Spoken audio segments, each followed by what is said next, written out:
اعوذ باللہ من الشیطان اللعین الرجیم بسم اللہ الرحمن الرحیم الحمد للہ رب العالمین والصلاة والسلام علی اشرف الانبیاء والمرسلین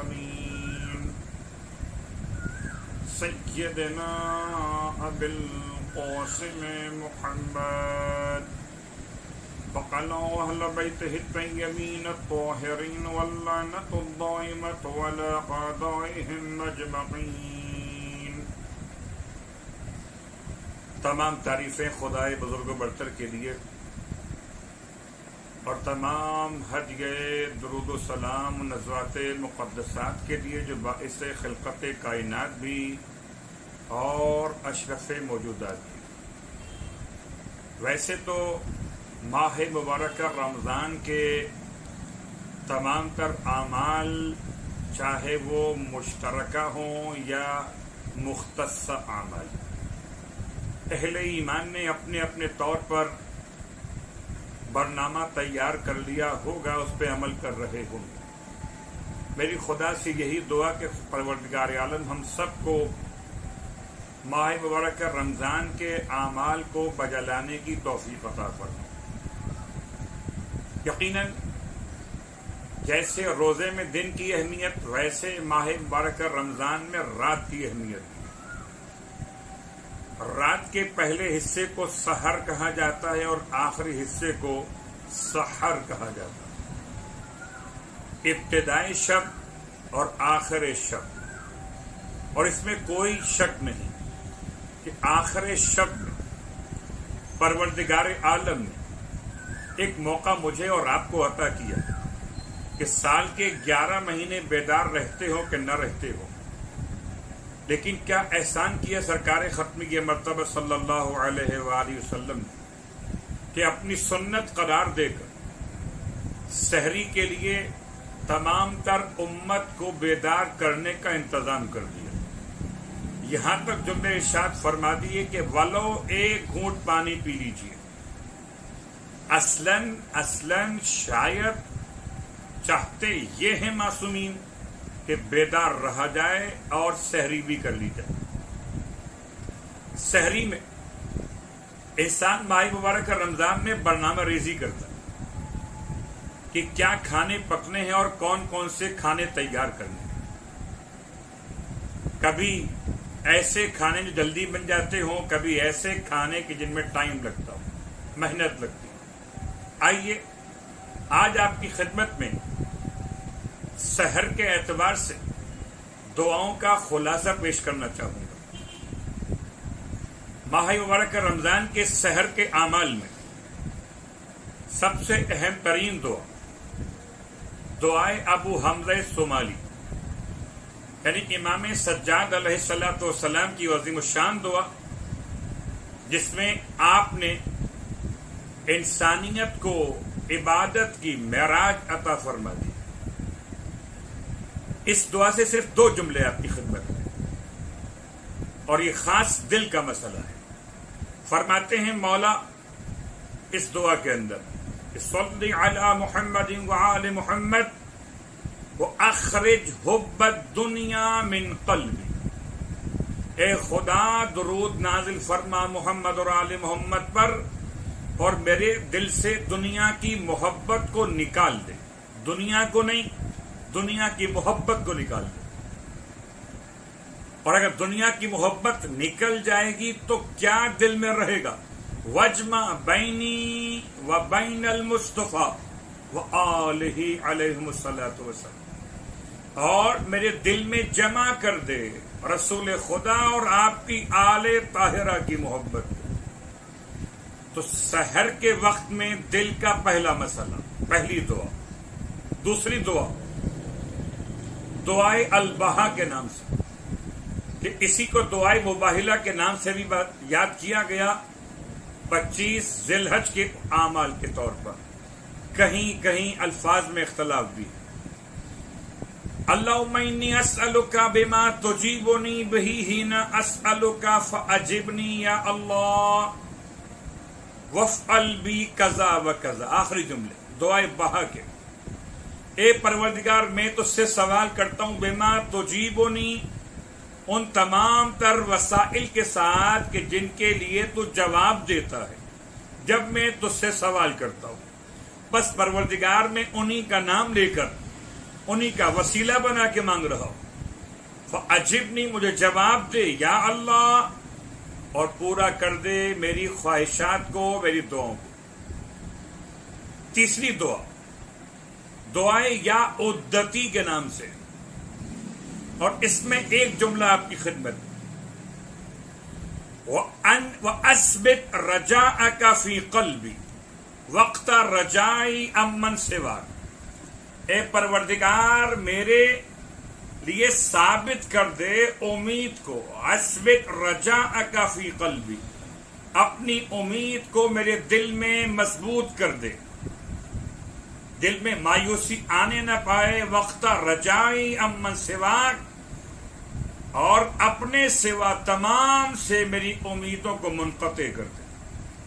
دعائے یا عدتی میں ایک جملہ آپ کی خدمت. دعائے ادریس علیہ الصلوۃ والسلام، اللہم صلی قلبی عن کل شیء لا اتزودہ الیک. پروردگار، یہ وہ جملہ ہے عام طور پر ذرا اشتباہ ہو جائے انسان کو تو درود میں صلی سے صلی پڑھ دے تو معنی بدل جاتے. آئیے آج ہم یہ دعائے ادریس، کتاب مصباح المتہجد، کتاب اقبال الاعمال سے پیش کر رہے. خالی اس کا ایک جملہ، اللہم صلی قلبی، اے میرے پروردگار میرے دل کو آہستہ آہستہ نکال لے ہر اس شے سے لا اتزودہ الیک، جو مجھے تیری طرف نہ لے جاتی ہو. اللہ اکبر. چاہے مسئلہ گھر کے معاملات میں ہو، باہر کے معاملات میں ہو، ہر اس شے سے میرے دل کو آہستہ آہستہ نکال لے کہ جو مجھے تیری طرف نہ لے جاتی. دعائے ادریس.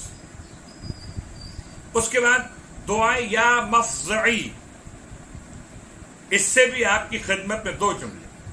اللہم انی اسألک ایمانا کاملا تباشر بہ قلبی، اے خدا میں تجھ سے سوال کرتا ہوں ایمانا کاملا، ماہ مبارک میں وقت سحر میں خدا سے مانگیے ایمان کامل.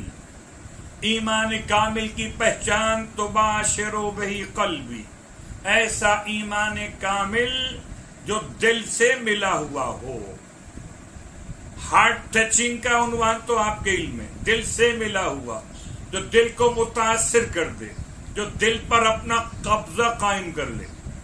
وَيَقِينًا حَتَّى عَالَمْ أَنَّهُ لَن يُصِيبَنِي إِلَّا مَا كَتَبْتَ لِي، اور مجھے ایسا یقین عطا فرما کہ یہاں تک کہ میں یقین میں یہ علم حاصل کر لوں، میں پہچان لوں کہ مجھ تک کوئی مصیبت ہرگز ہرگز نہیں پہنچ سکتی مگر سوائے اسی کے جس کو تو نے میرے لیے لکھ دیا ہو.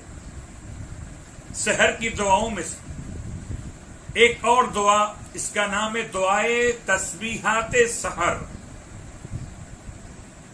کل سحر کی پڑھی جانے والی دعاؤں میں 6 دعائیں مکمل کر رہے ہیں. چھٹی اور آخری دعا دعائے تسبیحات سحر میں پروردگار عالم کی بارگاہ میں ہر سحر میں تسبیحات کیسے پڑھی جائیں. سبحان من یعلم جوارح القلوب، پاک اور پاکیزہ ہے وہ ذات جو جانتا ہے دلوں کی تاثیر کو بھی. جیسے ہمارے درمیان کھانے کے معاملات میں کبھی ایک سے زیادہ انواع و اقسام کے کھانے رکھے ہوئے ہو تو ہم کہتے ہیں ذرا ذرا تھوڑا تھوڑا آپ چکھ لیجئے تاکہ آپ کو ذائقہ معلوم ہو جائے. اسی اعتبار سے ہم نے چاہا کہ دل کے مسئلے کو سمجھانے کے لیے سحر کے وقت میں جیسے آپ خوراک میں تھوڑا تھوڑا چکھ لیتے، ایسے دعاؤں سے ایک ایک جملہ چکھ لیجئے کہ شاید روح میں تازگی پیدا ہو اور پھر مزید ان دعاؤں کی طرف ایسے دل مائل ہو جائے کہ جیسے انسان کا دل مائل ہوتا ہے کھانوں کی طرف۔ اور آخری جملہ، سورہ انا انزلنا کی تلاوت کا بے انتہا اجر و ثواب، وقت سحر میں، وقت افطار میں، اور افطار اور سحر کے درمیان میں سورہ انا انزلنا پڑھنے والا اگرچہ کرونا کی بنیاد پر بھی انتقال کر گیا تو یاد رکھیں اسے پروردگار عالم شہادت کی موت کا ثواب عطا فرمانے والا۔ خلاصہ، اپنی سحر کو کارآمد بنائیے اور دعاؤں کے دسترخوان سے دعائیں اس طرح تلاوت کیجیے کہ رجوع قلب پیدا ہو جائے۔ پروردگار ہم سب کا حامی و ناصر ہو۔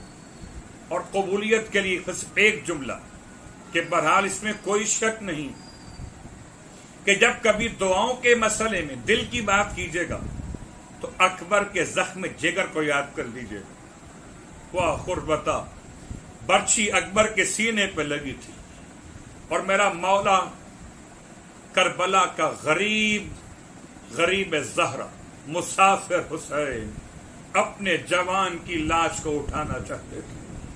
کبھی دل کے اعتبار سے مانگی جانے والی دعاؤں کو اکبر کا نام لے کر تلاوت کیجیے کہ خدا اکبر کے زخم جگر کا واسطہ ہمارے دلوں سے نا امیدیت کو نکال دے، مایوسیت کو نکال دے، امید کو داخل کر دے، ایمان کامل عطا کر دے، اپنی بارگاہ سے یقین کی دولت عنایت فرما دے۔